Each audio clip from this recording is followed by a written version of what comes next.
নমস্কার বন্ধুরা, আমি ডক্টর অশোক দাস, আপনাদের চিরপরিচিত হোমিওপ্যাথিক ডাক্তার বা পরামর্শদাতা। আজকে যে বিষয়টি নিয়ে আলোচনা করব সেটি হচ্ছে মহিলাদের যাদের পিরিয়ডস এর সমস্যা আছে, অনিয়মিত পিরিয়ডস, যেটাকে মেট্রোজিয়া বলা হয়। এই অনিয়মিত পিরিয়ডস এটি কেন হয়, এর যে লক্ষণ এবং এর যে হোমিওপ্যাথিক সমাধান এবং এর যে স্পেসিফিক হোমিওপ্যাথিক ওষুধ, সেই বিষয়টা নিয়েই আজকে আলোচনা করব। তো আপনারা অবশ্যই ভিডিওটি প্রথম থেকে শেষ পর্যন্ত দেখার চেষ্টা করবেন। ভিডিওটি যদি ভালো লাগে অবশ্যই লাইক করবেন। তো চলুন ভিডিওটি শুরু করা যাক।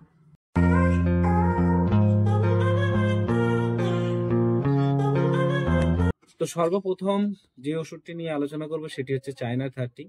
যাদের শারীরিক এবং মানসিকভাবে খুবই দুর্বল, শরীরে রক্তের পরিমাণ অত্যাধিক কম আছে, তাদের ক্ষেত্রে চায়না 30 দিনে 2 বার 4 ফোঁটা করে খেতে হবে, নিয়মিত 10 থেকে 15 দিন। এরপরে মেডিসিন হচ্ছে ইগনেশিয়া। যাদের পিরিয়ডসটা সাধারণত অনেক মহিলাদেরই সময়ের আগে বা পরে অনেক সময় হয়ে থাকে, বাড়িতে বা নিজের মনের মধ্যে অনেক কিছু টর্চার হয়, যেগুলো মহিলারা ঠিকঠাক ভাবে প্রকাশ করতে পারে না, বলতে পারে না। হয়তো তার ফ্যামিলির সাথে, তার পরিবারের সাথে বনছে না, আর নইলে তার শারীরিক এবং মানসিকের যে কষ্টের যে দাম, সেটা কোনোভাবে সে কাউকে প্রকাশ করতে পারছে না। এরকম মহিলা যাদের শারীরিক এবং মনের কষ্ট, শরীরের কষ্ট, এগুলোকে প্রকাশ করতে পারছে না, তার জন্য যদি পিরিয়ডস এর কোনো সমস্যা হয়ে থাকে, তাহলে অবশ্যই 15 দিন অন্তর 1 ডোজ ইগনেশিয়া 200 শক্তি মিনিমাম 4 ফোঁটা করে সেবন করুন। যাদের জরায়ুর দুর্বলতার কারণে যদি ঠিকঠাকভাবে রক্তক্ষরিত না হয় বা অতিরিক্ত রক্তক্ষরিত হয়, তাদের জন্য স্পেশাল একদম ওমেন টনিক হিসেবে ধরা হয়, সেটি হচ্ছে অশোকা মাদার টিংচার। এই ওষুধটি 20 ফোঁটা করে দিনে 2 বার টানা কমপক্ষে 1 মাস সেবন করুন। এরপরে মেডিসিন হচ্ছে ফিউকাস রেলি মাদার টিংচার। এই ওষুধটি সাধারণত ব্যবহার করা হয় বিশেষ করে মহিলাদের ক্ষেত্রে যাদের অতিরিক্ত রক্তস্রাব হয়। যখন পিরিয়ডস হয়, সেই পিরিয়ডস এর সময় এত বেশি রক্তক্ষরিত হয় যে পেশেন্ট কিন্তু সে নিজেকে সামলাতে পারে না। ওর সাথে প্রসবান্তিক যেমন ব্যথা হয়, ঠিক তেমনি পিরিয়ডস এর সময়ও প্রচুর পরিমাণে ব্যথা হয়। এই ধরনের যে সিমটম যদি আমরা পাই, তাহলে ফিউকাস রেলি 20 ফোঁটা করে দিনে 3 বার কমপক্ষে 1 মাস সেবন করালে সেই মহিলার এই ধরনের সমস্যা কিন্তু আস্তে আস্তে ক্লিয়ার হয়ে যাবে। কিছু কিছু মহিলাদের দেখবেন মাসিক ঠিক শুরু হয়েছে, শুরু হওয়ার পরে সেই মাসিকটা শেষ হতে না হতেই, অর্থাৎ ধরুন 1 দিন 2 দিন কি 1 সপ্তাহ সেরেছে, তারপরে আবার পিরিয়ডস হচ্ছে, আবার মাসিক তৈরি হচ্ছে, আবার রক্তক্ষরণ হচ্ছে। তো 1 মাসে 2 বার 3 বার কখনো 4 বার এই ধরনের পিরিয়ডস হতেই থাকে। এই সমস্যার সমাধান সাধারণত পিসিওডির কারণে বেশি হয়ে থাকে, নইলে গাইনোকোলজির নানা রকম সমস্যার কারণেও হয়ে থাকে, হরমোনজনিত ইমব্যালেন্সের কারণেও হয়ে থাকে। তো সেই সব সমস্যাকে ঠিক করতে হোমিওপ্যাথিক একটি স্পেসিফিক ওষুধ আছে, সেটি হচ্ছে thlaspi bursa. Thlaspi bursa mother tincture. এই ওষুধটি 20 ফোঁটা করে দিনে 2 বার কমপক্ষে 1 মাস সেবন করালে দেখবেন এই যে জরায়ু থেকে অনিয়মিত যে রক্তস্রাব খরিত হয়, সেটা কিন্তু ঠিক হয়ে যাবে। যে সকল রোগী প্রচন্ড রাগী, নিজের রাগটাকে কন্ট্রোল করতে পারে না, হয়তো কাউকে বড় ছোট কথা বলে দেয়, কাউকে মানে এমনকি মারতে উদ্যত হয়ে যায়, এতটাই রাগী যুক্ত কোনো মহিলা, তাদের যদি পিরিয়ডসে কোনো ব্যথা হয় এবং পিরিয়ডস হওয়ার সময় যদি কালো প্রকৃতির পিরিয়ডস হয়ে থাকে, একমাত্র স্পেসিফিক ওষুধ হচ্ছে কেমোমিলা। এই ওষুধটি 30 বারের ওষুধ, 4 ফোঁটা করে দিনে 3 বার সেবন করুন। সন্তান প্রসব হয়ে গেছে বা আফটার ডেলিভারি হয়ে যাওয়ার পরে অনেক সময় দেখা যাচ্ছে যে পিরিয়ডস বা প্রসব সংক্রান্ত কোনো রকম সমস্যা হয়, বা জরায়ুতে অত্যাধিক পরিমাণে পেন হয়, যন্ত্রণা হয়। সেই যন্ত্রণাগুলোকে ঠিক করার জন্য স্পেসিফিক মেডিসিন হচ্ছে কোলোফাইলাম। এই ওষুধটি 30 বারের ওষুধ, দিনে 3 বার করে সেবন করুন, দেখবেন এই সমস্যা আস্তে আস্তে স্বাভাবিক জায়গায় চলে আসবে। এবার একটা আপনাদের স্পেসিফিক ওষুধ জানাবো, সেটি হচ্ছে যারা অবিবাহিত, যেসব অবিবাহিত মহিলা, যাদের পিরিয়ডস এর থেকে অত্যাধিক পরিমাণে রক্তক্ষরণ হয় এবং এই রক্তক্ষরণের সময়টা সব থেকে বেশি রাত্রে, যখন বিছানায় শুতে যাওয়া হয় বা যখন বিশ্রামে থাকে, এই রক্তক্ষরণটা অত্যাধিক পরিমাণে বেড়ে যায়। তাদের জন্য স্পেসিফিক মেডিসিন হচ্ছে ম্যাগনেসিয়াম মিও। এই ওষুধটি 30 বারের ওষুধ, দিনে 3 বার করে সেবন করুন, দেখবেন এই সমস্যা ঠিক হয়ে যাবে। এবার আরো একটি মিরাকেল মেডিসিন জানাই আপনাদের।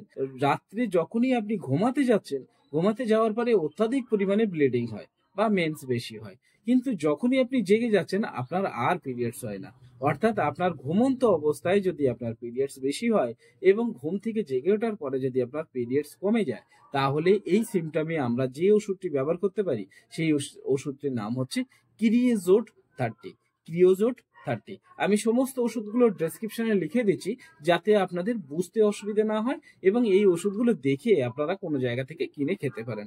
তো এই ওষুধটি 4 ফোঁটা করে দিনে 3 বার করে সেবন করুন, দেখবেন এই সমস্যা ঠিক হয়ে যাবে। এরপরে আরো একটি মেডিসিন, স্পেসিফিক মেডিসিন, সেটি হচ্ছে স্যাবাইনা 30।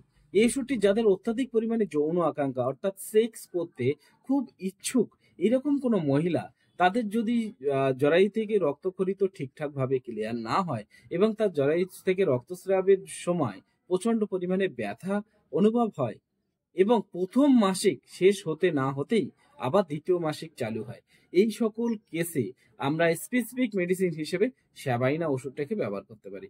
এই ওষুধটি 30 পাওয়ারের ওষুধ, 4 ফাটা করে দিনে 3 বার, কমসে কম 6 থেকে 7 দিন ব্যবহার করুন, দেখবেন এই সমস্যা ঠিক হয়ে যাবে।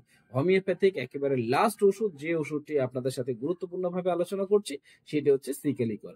কিছু কিছু মহিলারা দেখবেন তারা বলে যে আমাদের গা যেন, সারা গা যেন জ্বলে যাচ্ছে, আমার সারা দেহ যেন পুড়ে যাচ্ছে, আমার দেহ যেন আগুন হয়ে যাচ্ছে।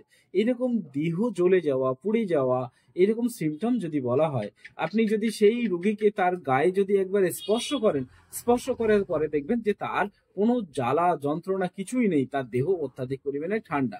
কিন্তু সেই সকল রোগীদের যদি পিরিয়ডস সংক্রান্ত কোনো সমস্যা থাকে, সে পিরিয়ডস বেশি হোক, কম হোক, সাদাস্রাবের সমস্যা হোক, যে কোনো সমস্যাই হোক না কেন, তাদের জন্য স্পেসিফিক ওষুধ হচ্ছে সিকেলিকর 30।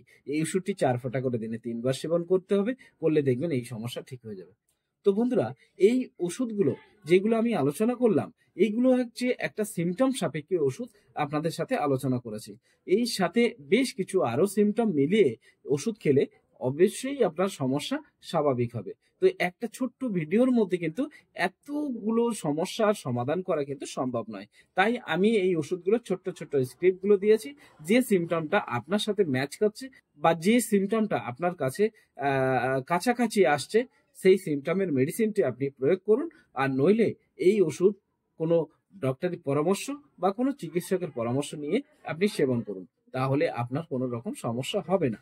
এবং আপনাদের কোনো ব্যক্তিগত বা কোনো পার্সোনাল প্রশ্ন যদি মনে হয়, কোনো জিজ্ঞাসাবাদের প্রয়োজন আছে, তাহলে এই নিচে দেওয়া নাম্বারে আপনারা যোগাযোগ করুন, করে আপনাদের ব্যক্তিগত প্রশ্নের উত্তর কিন্তু আমি দিয়ে দেব। তো এই ছিল আজকে আমার ভিডিও। যদি মনে হয় ভিডিওটি আপনাদের কাছে খুবই গুরুত্বপূর্ণ, খুবই হেল্পফুল, তাহলে অবশ্যই আপনারা একটা লাইক দিবেন এবং ওর সাথে আপনাদের মতামত জানানোর জন্য কমেন্ট করবেন এবং আপনার নিকটবর্তী আত্মীয় বন্ধু বান্ধবের কাছে ভিডিওটিকে শেয়ার করুন, তাহলে তাদেরও কিন্তু এই সমস্যা থেকে মুক্তি পাবে। পরবর্তীকালে আবার একটা নতুন কোনো একটা ভিডিও নিয়ে আলোচনা করব বা নতুন করে কোনো সমস্যা এবং তার সমাধান নিয়ে হাজির হব। ততক্ষণে বিদায় নিচ্ছি, আপনারা সবাই ভালো থাকুন। নমস্কার।